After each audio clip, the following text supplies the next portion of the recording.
मेरे एनएचएम के 16,000 साथियों को मेरा सादर प्रणाम, नमस्कार। आज ये वीडियो मैसेज मैं एनएचएम का एक प्रतिनिधि होने के नाते अपने पूरे 16,000 कर्मचारियों की ओर से राज्य में सत्तासीन भारतीय जनता पार्टी संगठन के लिए यह वीडियो मैं बना रहा हूं। मुझे ये कहते हुए बहुत दुख हो रहा है कि सरकार को बने 20 माह लगभग होने को हैं और इससे पहले हम लोगों ने 160 बार से अधिक अपनी मांगों को लेकर ज्ञापन, निवेदन और आवेदन किया। बहुत दुख और चिंता की बात है कि लोकतांत्रिक ढंग से चुनी हुई सरकार, जिसने मोदी की गारंटी बनाई, भारतीय जनता पार्टी ने मोदी की गारंटी का घोषणा पत्र बनाया, उस घोषणा पत्र पे हमने भरोसा किया। हमने कोई सरकार नहीं चुनी, एक बार रिपीट कर रहा हूं मैं, हमने कोई सरकार नहीं चुनी, हमने भारतीय जनता पार्टी का चयन किया क्योंकि हमें मोदी की गारंटी पे भरोसा है। परंतु 20 महीने होने के पश्चात भी, इतने निवेदन करने के पश्चात भी सरकार द्वारा राष्ट्रीय स्वास्थ्य मिशन के संविदा स्वास्थ्य कर्मचारियों के मामलों को लेकर किसी भी प्रकार का कोई संज्ञान नहीं लिया जा रहा है। मजबूर होकर हम लोगों ने एक अनिश्चितकालीन आंदोलन पर जाने का निर्णय लिया, जो कि 18 अगस्त से जारी है। मैं इस वीडियो मैसेज के माध्यम से भारतीय जनता पार्टी संगठन को कुछ जरूरी बातों से अवगत कराना चाहूंगा। मुझे ये बताते हुए बहुत खेद हो रहा है कि शासन प्रशासन में बैठे हुए जिम्मेदार लोग एक गलत भ्रांति को लेकर चल रहे हैं कि राष्ट्रीय स्वास्थ्य मिशन के संविदा कर्मचारियों का नियमितीकरण या संविलियन वह केंद्र सरकार के अधीन है। यह पूरी तरह से गलत और भ्रामक जानकारी है और यह भी दुख है कि इस मामले में शासन प्रशासन के जो माननीय मंत्री जी हैं, वह पूर्व कांग्रेस सरकार के माननीय स्वास्थ्य मंत्री जी जैसा बयान दे रहे हैं कि इसमें केंद्र सरकार के हस्तक्षेप की जरूरत है, जबकि ऐसा बिल्कुल भी नहीं है। यह मेरे सामने 2012 का ज्वाइंट सेक्रेटरी मनोज झालानी जी का एक पत्र है, जिसमें यह साफ साफ लिखा हुआ है कि नियमितीकरण या कर्मचारियों के संबंध में किसी प्रकार का जो संविलियन है वो राज्य का विषय है, ना कि केंद्र का। और एक और बात, अगर राज्य जो है वह एनएचएम कर्मचारियों का संविलियन करती है या नियमितीकरण करती है, तो उसमें उसे केंद्र से पूछने की कतई आवश्यकता नहीं है। यह पूरी तरह से राज्य का विषय है। और मैं आपको जानकारी दे दूं कि राज्य का विषय होने के कारण ही पिछली सरकार में, यह आप देख रहे हैं, एक नियमितीकरण का प्रस्ताव राज्य शासन को स्वास्थ्य विभाग की तरफ से भेजा गया था। तो यह कहना कि नियमितीकरण केंद्र सरकार के अधीन है, पूरी तरह से भ्रामक और गलत बात है। एक और मामला है, मैं आप सभी से अवगत कराना चाहूंगा। हम लोगों की 10 सूत्री मांगों में एक पब्लिक हेल्थ कैडर भी है। पब्लिक हेल्थ कैडर राष्ट्रीय स्वास्थ्य नीति 2017 का एक महत्वपूर्ण विषय है। भारत सरकार ने स्वयं राज्यों को यह निर्देश दिया है कि आप अपने राज्य में पब्लिक हेल्थ कैडर की स्थापना करें। पब्लिक हेल्थ कैडर से राज्य की जनता को स्वास्थ्य सुविधाओं का लाभ मिलेगा। यहाँ पर स्वास्थ्य संस्थाएं, संरचनाएं और सुदृढ़ होंगी। यहाँ और ज्यादा डॉक्टर, नर्स, पैरामेडिकल स्टाफ भर्ती किए जाएंगे, रखे जाएंगे, जिससे स्वास्थ्य सुविधाएं और निचले लेवल तक सुदृढ़ होंगी, लोगों को इसका लाभ मिलेगा। लेकिन पब्लिक हेल्थ कैडर लागू करने का निर्देश देने के पश्चात भी, डबल इंजन की सरकार होने के पश्चात भी छत्तीसगढ़ में इस संबंध में किसी भी प्रकार की कोई ठोस कार्रवाई नहीं की गई है।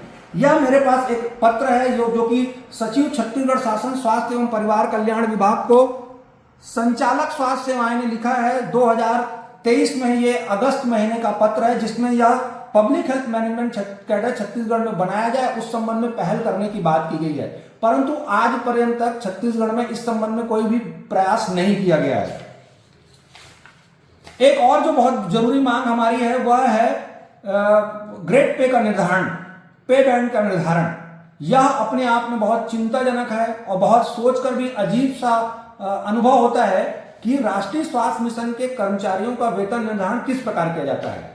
राष्ट्रीय स्वास्थ्य मिशन के कर्मचारियों का छत्तीसगढ़ में वेतन निर्धारण करने की किसी भी प्रकार की कोई वैज्ञानिक या सटीक प्रक्रिया नहीं निर्धारित की गई है। और क्योंकि यहाँ पर पे बैंड पे स्केल नहीं है, इसलिए हम ये नहीं कह सकते कि किसी फलाने कैडर का, किसी फलाने पद का वेतन अगर निर्धारित किया गया है तो उसका आधार क्या है। आपको मैं बताऊं, स्वयं ये 2022 की बात है, एक रेशलाइजेशन कमेटी बनी हुई थी डॉक्टर सुभाष मिश्रा सर की अध्यक्षता में। उसने स्वयं, यह देखिए, पे बैंड निर्धारित किया जाना उचित होगा, ऐसी अनुशंसा राष्ट्रीय स्वास्थ्य मिशन संचालक कार्यालय ने स्वयं छत्तीसगढ़ में दी है। आज लगभग 3 वर्ष व्यतीत हो जाने के पश्चात भी पे बैंड का निर्धारण छत्तीसगढ़ सरकार में राष्ट्रीय स्वास्थ्य मिशन कार्यालय ने नहीं किया। तो राष्ट्रीय स्वास्थ्य मिशन इस संबंध में फेल रहा, असफल रहा, अपने ही बनाए अपनी ही समिति की अनुशंसा का उसने पालन नहीं किया। एक और जो हमारी मांग है 27% वेतन वृद्धि की मांग जो है, 27% वेतन वृद्धि को लेकर हमारे ही प्रदेश में पिछले 2023 में मुख्यमंत्री जी ने 27% वेतन वृद्धि की घोषणा की थी। राष्ट्रीय स्वास्थ्य मिशन में वो वेतन 27% प्राप्त नहीं हुआ। इसके पश्चात उसमें विभिन्न प्रकार के कैलकुलेशन, मैथमेटिकल गुणा भाग करने के पश्चात भी हमारा वो जो 27% वेतन वृद्धि था उसे 5% कर दिया गया। आपको मैं बता दूं, उस 5% वेतन वृद्धि को भी अभी तक हमको नहीं दिया गया है। ये स्वास्थ्य एवं परिवार कल्याण विभाग के अवर सचिव छत्तीसगढ़ शासन द्वारा ये दिसंबर 2023 का एक पत्र है जिसमें यह लिखा गया है कि भाई इसमें घोषणा अनुसार राष्ट्रीय स्वास्थ्य मिशन के संविदा कर्मचारियों को 5% वेतन प्रदान करने की सहमति प्रदान की जाती है। वह आज तक पर्यंत तक हमको प्राप्त नहीं है। हमारी मांगों में एक अनुकंपा नियुक्ति भी बहुत महत्वपूर्ण है। आपको पता है कि कोरोना काल में हमारे बहुत सारे जो संविदा कर्मचारी एनएचएम के साथी हैं वो संक्रमित हुए, उनमें से बहुत सारे लोगों की जान चली गई और आज उनके परिवार की कोई पूछ परख करने वाला नहीं है। एनएचएम कर्मचारी संघ लगातार इस बात की मांग करता रहा कि भाई अगर संविदा के किसी एनएचएम साथी की मृत्यु होती है तो उसके परिवार को सहयोग और सहायता प्रदान करने के लिए संविदा में ही अनुकंपा नियुक्ति प्रदान की जाए। पड़ोसी राज्य मध्य प्रदेश ने यह पहल की है और वहां अनुकंपा नियुक्ति एनएचएम के कर्मचारियों के परिवारों को दी जाती है।